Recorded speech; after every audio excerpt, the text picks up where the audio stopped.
जो लोग मेरे इस चैनल पर नए हैं या फिर मेरा ये वीडियो किसी और सोशल मीडिया प्लेटफॉर्म पर देख रहे हैं, वो मेरा YouTube channel political Tamasha with doctor Arshi को सब्सक्राइब करके वहां पे लगी बेल आइकॉन को जरूर दबा दें ताकि आपको हमारे आने वाले हर वीडियो की अपडेट्स मिलती रहे। और दोस्तों, अगर आपको हमारा काम पसंद आता है, हमारे वीडियोस पसंद आते हैं तो www.patreon.com/dr अर्शी खान पर जाकर डोनेट करके आप हमारे काम को सपोर्ट कर सकते हैं। तो चलिए आज के सियासी तमाशे के सफर को शुरू करते हैं।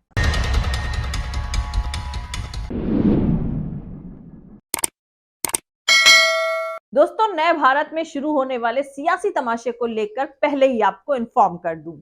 दरअसल अब अगले कुछ दिनों तक गोदी मीडिया और एंकराओं के ट्वीट्स में कोरोना की फिक्र में खबरें और वीडियोस ज्यादा दिखाए जाएंगे और बार बार भारत जोड़ो यात्रा में शामिल लोगों की फिक्र करी जाएगी। लेकिन चीन से आवाजाही बंद करने को लेकर मोदी सरकार से एक भी सवाल नहीं होगा। दोस्तों, राहुल गांधी की अगुवाई में निकाली जा रही भारत जोड़ो यात्रा आज हरियाणा में दाखिल हो गई है। हरियाणा बीजेपी की हुकूमत वाला स्टेट है। इस यात्रा में लोगों की तादाद यानी जन सैलाब उमड़ता देखकर मोदी सरकार के हेल्थ मिनिस्टर ने राहुल गांधी को कोविड प्रोटोकॉल का पालन न करने के हालात में यात्रा को पोस्टपोन करने की सलाह दी है। वैसे हकीकत में अगर हेल्थ मिनिस्टर की कोविड को लेकर नींद टूटी है तो पहला काम उन्हें मास्क कंपलसरी करना था। कोविड बेड की अवेलेबिलिटी रिव्यू करते, बाजार मॉल्स में भीड़ घटाने का इंस्ट्रक्शंस देते, लेकिन पहला काम क्या किया? राहुल गांधी को चिट्ठी लिख दी, भारत जोड़ो यात्रा में प्रोटोकॉल को फॉलो करें। खैर, ये तस्वीर 2 दिन पहले त्रिपुरा में पीएम मोदी की रैली की है। उन्हें इससे दिक्कत नहीं है, इसीलिए खत नहीं लिखा गया। वैसे एक अयोध्या के संत हैं जो शाहरुख खान को जिंदा जला देने की बात कैमरे के सामने कह रहे हैं। उसे गोदी मीडिया दिखा भी रहा है। उनके इस बयान से भी किसी को कोई दिक्कत नहीं है। दूसरी तरफ चोरी की कविताओं से बना एक कवि मंचों पर देशभक्ति का सर्टिफिकेट बांटता घूम रहा है। वो कह रहा है, विदेशी मां से पैदा हुआ बच्चा देशभक्त तो हो ही नहीं सकता है। ये पूरी दुनिया में उन तमाम माओं पर सवाल उठा रहा है जो विदेशी हैं।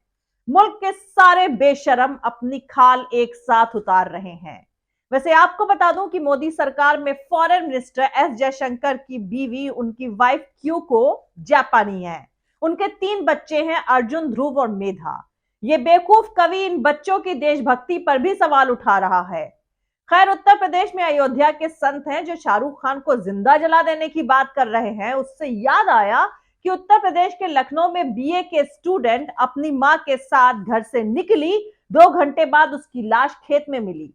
वहीं तेलंगाना में 18 साल की बेटी को उसके पिता के सामने गुंडे उठा ले गए और पुलिस कह रही है अगवा नहीं हुई है, अपने लवर के साथ भाग गई होगी।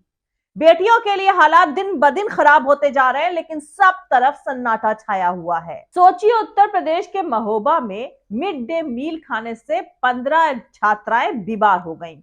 हद तो तब हो गई जब सरकारी स्कूल में तांत्रिक बुलाकर उनका इलाज करवाया गया। वहीं योगी जी के उत्तर प्रदेश से एक और खबर है।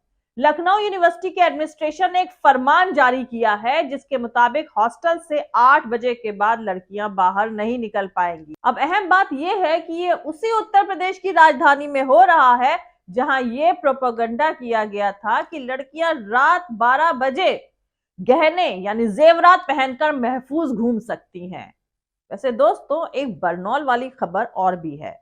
दरअसल दुनिया के टॉप 50 सुपरस्टार एक्टर्स में शाहरुख खान का नाम आया है। वो इस लिस्ट में अकेले भारतीय हैं। लेकिन शाहरुख खान जिस देश का नाम पूरी दुनिया में रोशन कर रहे हैं, उनके उसी मुल्क में उन्हें जिंदा जलाने की बात ऑन कैमरा बोली जा रही है। अहम बात यह है कि इस नफरती बयानबाजी पर हर तरफ अजीब सी खामोशी है। मालूम नहीं मुल्क की आवाम को कब समझ आएगा कि कुछ भेड़िए देश को अपनी तरह बना रहे हैं। खैर, एम्पायर मैगजीन ने कुछ लोगों के जख्मों पर मिर्च और नमक सब कुछ छिड़क दिया है, दुनिया के बेहतरीन 50 एक्टर्स में शाहरुख खान के नाम को शामिल करके। ये इकलौते इंडियन एक्टर हैं जिनको ये जगह मिली है। वैसे अब बायकॉट एम्पायर मैगजीन शुरू होना चाहिए। तो दोस्तों, दूसरी तरफ सियासी तमाशा ये है कि मोदी सरकार के हेल्थ मिनिस्टर ने राहुल गांधी को लेटर लिखा है कि कोविड चल रहा है, इसीलिए भारत जोड़ो यात्रा बंद कर दे। जबकि हकीकत ये है कि चीन से आने जाने वाली फ्लाइट्स पर अब तक कोई रोक नहीं लगाई गई है और मोदी सरकार को भारत जोड़ो यात्रा को रुकवाने की जल्दी पड़ी हुई है। कोविड से याद आया कि 2021 में देश में भयंकर कोरोना में लाखों लोग मारे गए थे। सरकार ने दिए जलवाए, थाली बजवाई और फिर पीएम केयर फंड बनाकर लोगों से चंदे की मांग करी, जो कि बाद में एक प्राइवेट फंड साबित हुआ जिसका ऑडिट ही नहीं हो सकता है। अब कहा जा रहा है कि चीन में कोरोना ने फिर दस्तक दी है। मोदी सरकार बताए कि 2 साल में उसने क्या क्या तैयारियां करी हैं, क्योंकि आज तक तो ये कोई भी जान नहीं पाया है कि पीएम केयर फंड में जो पैसे आए थे उसे सरकार ने कहां कहां खर्च किया। हेल्थ केयर में क्या क्या खास बदलाव हुए उस पैसे से। जब कोरोना चल रहा था तब पीएम केयर वाले वेंटिलेटर थर्ड क्वालिटी के बताए गए थे। आजकल ज्यादातर बीजेपी नेता दीपिका पादुकोण की बिकिनी से काफी परेशान दिख रहे हैं। शायद अब भारत जोड़ो यात्रा पर सियासी खेल चीन में कोरोना की लहर के आड़ में अंजाम दिया जाएगा। दोस्तों, मोदी सरकार के हेल्थ मिनिस्टर ने कांग्रेस की भारत जोड़ो यात्रा में कोविड रूल्स को फॉलो करने को कहा है।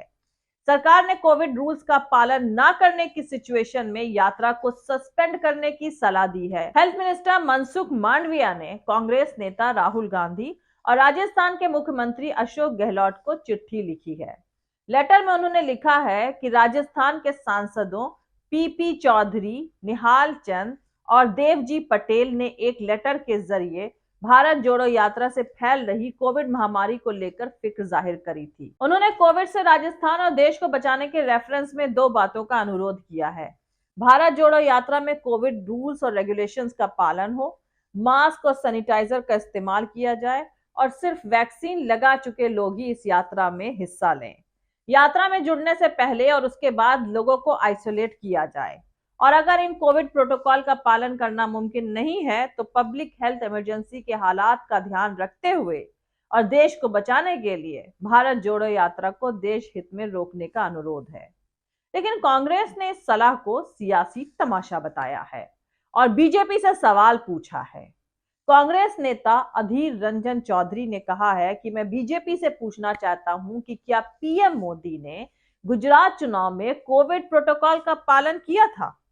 मुझे लगता है कि मनसुख मांडविया को राहुल गांधी की भारत जोड़ो यात्रा पसंद नहीं है, लेकिन लोग इसे पसंद कर रहे हैं और इससे जुड़ रहे हैं।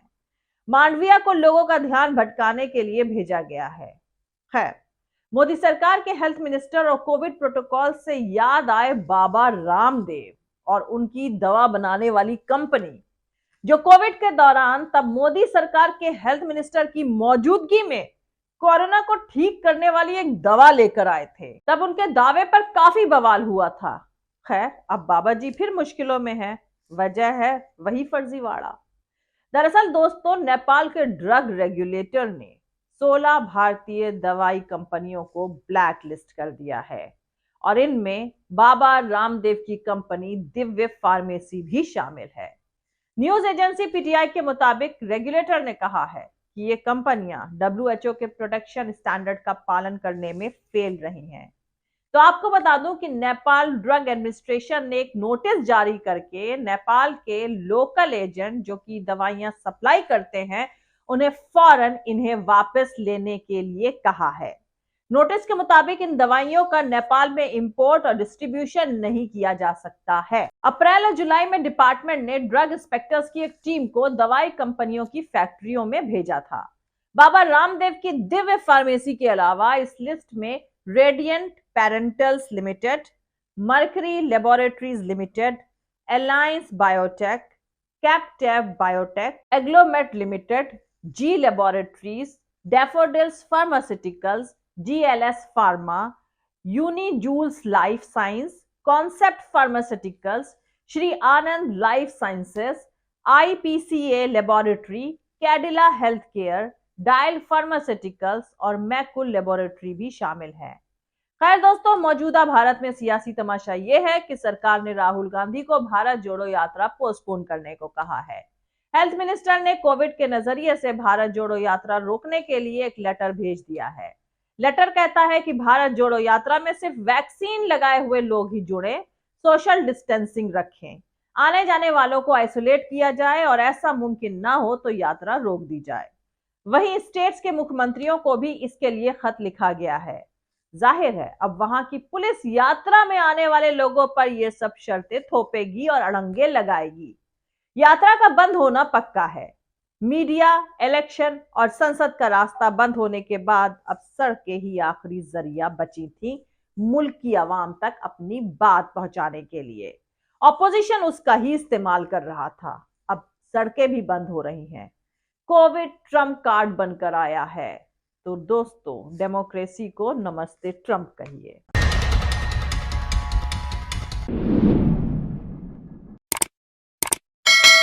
तो दोस्तों, आज के लिए इतना ही। मिलते हैं अगले वीडियो में किसी दूसरे नए सियासी तमाशे के साथ। जय हिंद, सत्यमेव जयते, अल्लाह हाफिज। दोस्तों, हमारा पूरा वीडियो और दूसरे और वीडियोस देखने के लिए हमारा YouTube channel political Tamasha with doctor Arshi को सब्सक्राइब करके वहां पे लगी बेल आइकॉन को जरूर दबा दें, ताकि आपको हमारे आने वाले हर वीडियो की अपडेट्स मिलती रहे। और दोस्तों, अगर आपको हमारा काम पसंद आता है, हमारी वीडियोस पसंद आते हैं, तो www.patreon.com/dr अर्शी खान पर जाकर डोनेट करके आप हमारे काम को सपोर्ट कर सकते हैं। दोस्तों, अगर आपको हमारा वीडियो पसंद आता है तो लाइक और शेयर करना हरगिज नहीं भूलें। आप हमें फॉलो भी कर सकते हैं हमारे ट्विटर, इंस्टाग्राम और फेसबुक पेज पर। मेरा ट्विटर हैंडल है @arshi Aziz Khan. Thank you. मिलते हैं अगले वीडियो में।